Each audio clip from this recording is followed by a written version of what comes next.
ವಸ್ತುನಿಷ್ಠ ಮತ್ತು ನಿಖರ ಸುದ್ದಿಗಳಿಗಾಗಿ ವೀಕ್ಷಿಸಿ. ಇದು ನಿಮ್ಮ ಆವಿಷ್ಕಾರ್ ನ್ಯೂಸ್. ಚಿತ್ರದುರ್ಗದ ಚೌಳುಗುಡ್ಡ ಬಳಿಯ ಏಕನಾಥೇಶ್ವರಿ ಶಿಲಾಶಾಸನಕ್ಕೆ ಅಡ್ಡಲಾಗಿ ನಿರ್ಮಿಸಿದ್ದ ಕಟ್ಟಡವನ್ನು ನಗರಸಭೆ ಅಧಿಕಾರಿಗಳು ತೆರವು ಮಾಡಿದ್ದಾರೆ. ಇನ್ನು ಮಂಗಳವಾರ ಬೆಳಗ್ಗೆ 11 ಗಂಟೆಗೆ ದೃಶ್ಯ ಬೆಳಕಿಗೆ ಬಂದಿದೆ. ಇನ್ನು ನಗರಸಭೆ ಅಧಿಕಾರಿಗಳು ಕಟ್ಟಡ ತೆರವು ಮಾಡಿದ್ದಾರೆ.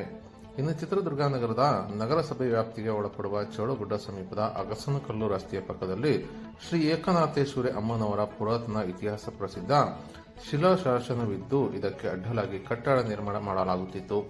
ಇದನ್ನು ತೆರವುಗೊಳಿಸುವಂತೆ ಆಗ್ರಹಿಸಿ ಶ್ರೀ ಏಕನಾಥೇಶ್ವರಿ ಅಮ್ಮನವರ ಭಕ್ತಾದಿಗಳು ಮತ್ತು ಹಿಂದೂ ಪರ ಸಂಘಟನೆಗಳಿಂದ ಜಿಲ್ಲಾಧಿಕಾರಿ ಮತ್ತು ನಗರಸಭೆ ಪೌರಾಯುಕ್ತರಿಗೆ ಮನವಿ ಸಲ್ಲಿಕೆ ಮಾಡಲಾಗಿತ್ತು.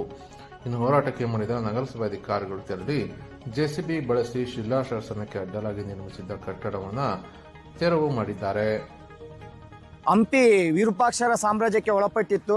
ಆ ಸಂದರ್ಭದಲ್ಲಿ ಅವರಿಗೆ ಒಳ್ತಾಯಿತು ಅಂತೇಳಿ, ಅವ್ರಿಗೆ ಒಳ್ಳೇದಾಯಿತು ಅಂತೇಳಿ ಏಕನಾಥೇಶ್ವರಿ ಶಿಲಾಶಾಸನವನ್ನು ಏಕನಾಥೇಶ್ವರಿ ಅಮ್ಮನವರಿಗೆ 5 ಎಕರೆ ಜಾಗನ ದಾನವಾಗಿ ಕೊಡ್ತಾರೆ. ಅಡ್ಡಲಾಗಿ ಏನು ಮಾಡಿದ್ದಾರೆ, ಕೆಲವು ಕಿಡಿಗೇಡಿಗಳು ಕಾಮಗಾರಿಯನ್ನು ಮಾಡಿರ್ತಾರೆ. ಇದಕ್ಕೆ ಕಾಮಗಾರಿಯನ್ನು ಮಾಡ್ತಕ್ಕಂಥ ಸಂದರ್ಭ 3 ವರ್ಷದ ಕೆಳಗಡೆ ಹಿಂದೂ ಸಂಘಟನೆ ಹಾಗೂ ಭಕ್ತಾದಿಗಳಿಂದ ಇದನ್ನು ತೆರವುಗೊಳಿಸಬೇಕು ಅಂತೇಳಿ ಒಂದು ಮನವಿ ಸಹ ಸಲ್ಲಿಸಿರ್ತೀವಿ. ಆ ಸಂದರ್ಭದಲ್ಲಿ ಕಾಮಗಾರಿ ಸ್ಥಗಿತಗೊಳಿಸಿರ್ತಾರೆ, ಆದರೆ ತೆರವುಗೊಳಿಸೋ ಕಾರ್ಯ ಆಗಿರಲ್ಲ. ನಂತರ ನಿರಂತರ ಹೋರಾಟ ಇರುತ್ತೆ. ಒಂದು 7-8 ಬಾರಿ ಮನವಿ ಕೊಡೋ ಮುಖಾಂತರ ಹಾಗೂ ಈಗ ಇದನ್ನು ತೆಗೆಸಿ ನಮಗೆ ಸೂಕ್ತ ರೀತಿ ರಕ್ಷಣೆ ಮಾಡಬೇಕು ಅಂತೇಳಿ ಜಿಲ್ಲಾಡಳಿತಕ್ಕೆ ಹಾಗೆ ನಗರಸಭೆಗೆ ಮನವಿ ಮಾಡಿರ್ತೇವೆ. ತದನಂತರ ಇದನ್ನು ತೆಗೆಸೋ ಕೆಲಸ ಮೊನ್ನೆ ಒಂದು 2 ದಿನ ಕೆಳಗಡೆ ಆಗಿದೆ.